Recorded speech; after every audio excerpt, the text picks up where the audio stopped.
یادتونه توی فصل 4 دیمون اسلیر زنیسو نامه گرفت که بعد از گرفتن نامه به طور کلی تغییر کرد و از یه بچه ترسو تبدیل شد به کسی که هیچی نمیترسه.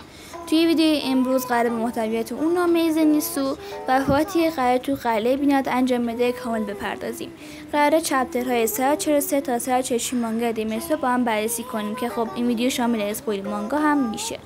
توی قسمت آخر دیدیم وقتی زنیسو وارد قلعه بینهاد شد یه حالت خفن و نترسی داشت که هیچ کس باورش نمیشد.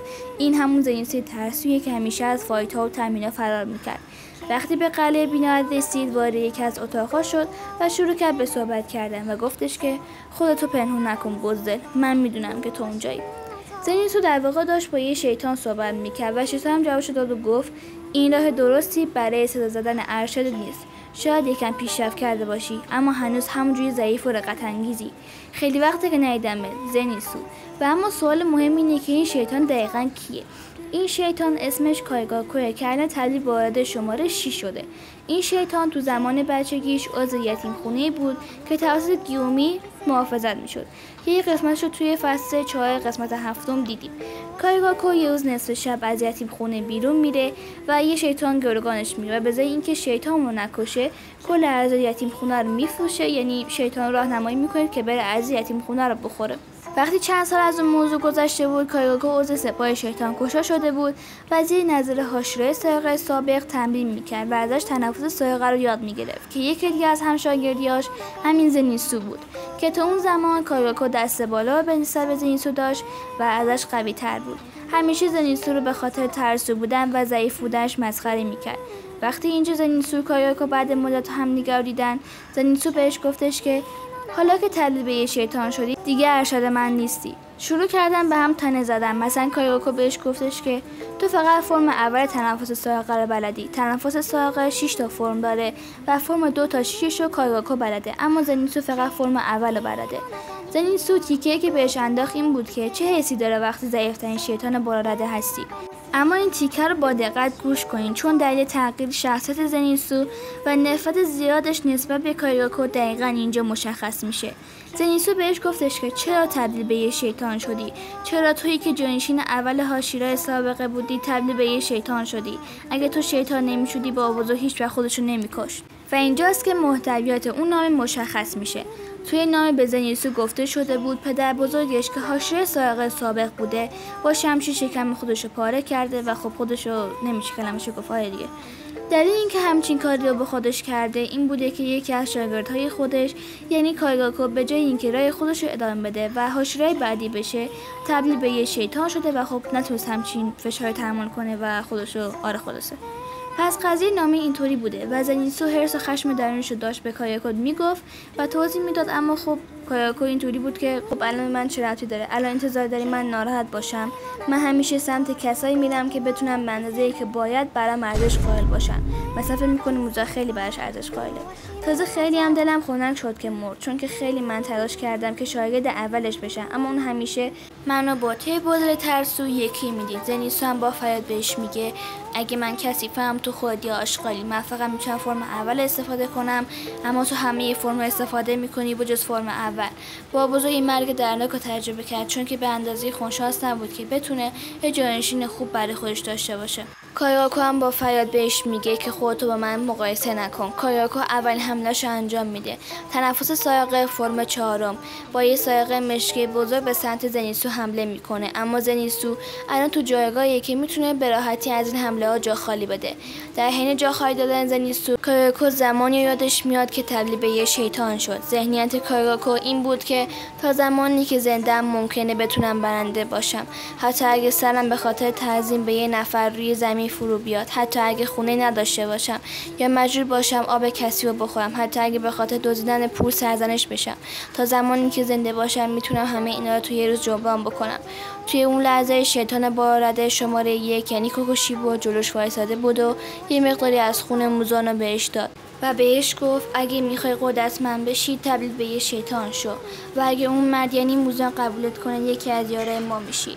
به خاطر این خون سپاسگزار باش و مواظب باش حتی یک قطره از خون هم روی زمین نریزه که اگه این اتفاق بیفته سرت از بدنت جدا میشه. کاراکو توی اون لحظه توی ذهنش میگفت سلولهای بدنم اینقدر ترسیده بودن که میخواستن جیغ بزنن و گریه کنن.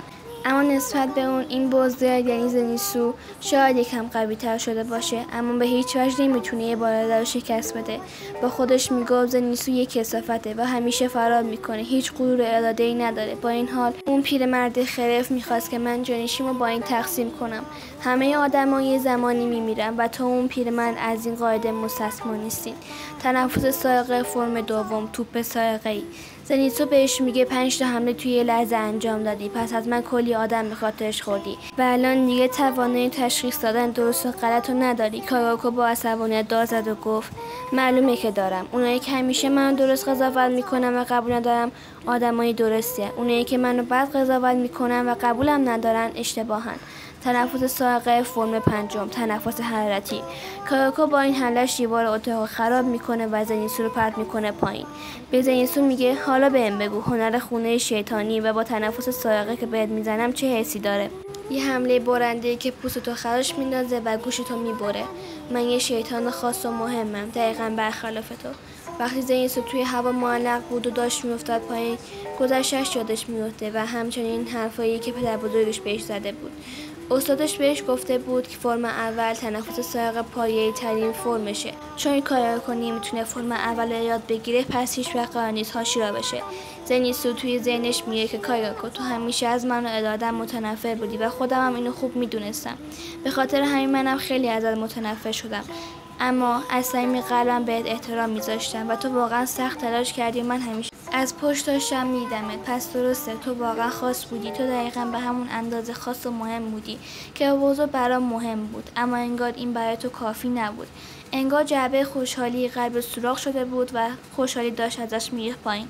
یا باید ازش آگاه بشی و ببندیش و یا اینکه هیچ وقت قرار نیست از خودت راضی باشی. ببخشید بابا بزرگ، ولی اینجا جاییه که راهمون از هم جدا میشه.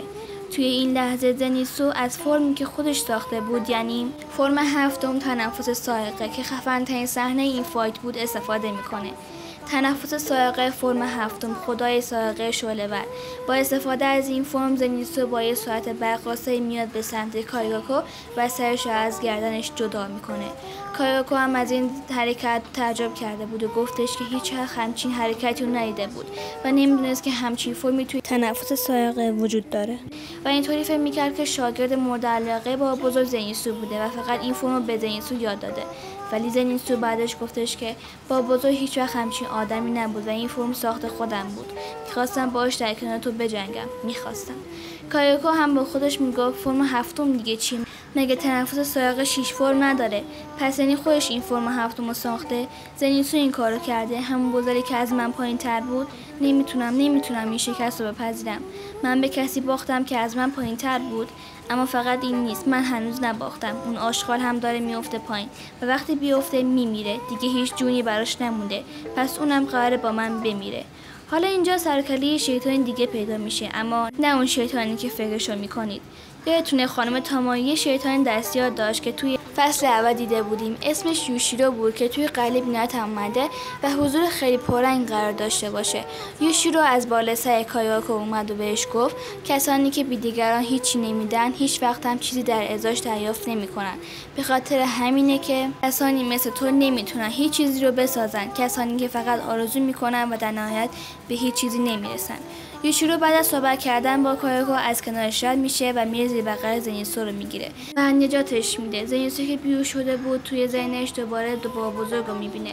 میگه که ببخشی بابا بزرگ که نتونستم با کاراکو کنار بیام. حتی یه نامه هم برام نوشتی اما من به جواب ندادم. شاید اگه من نبودم کاراکو هیچ وقت شیطان نمیشد. متاسفم. لطفا منو ببخش بابا بزرگ. من فقط میخواستم تا زمانی که تو زندگی تبدیل به هاشیرا بشم. واقعا معذرت میخوام بابا بزرگ. الان از من متنفری بابا بزرگ، چیزی بگو. و در آخرم بابا بزرگ زنیسو که اون طرف رودخونه وایساده بود با چشمای گرون گفت زنیسو تو باعث افتخار منی.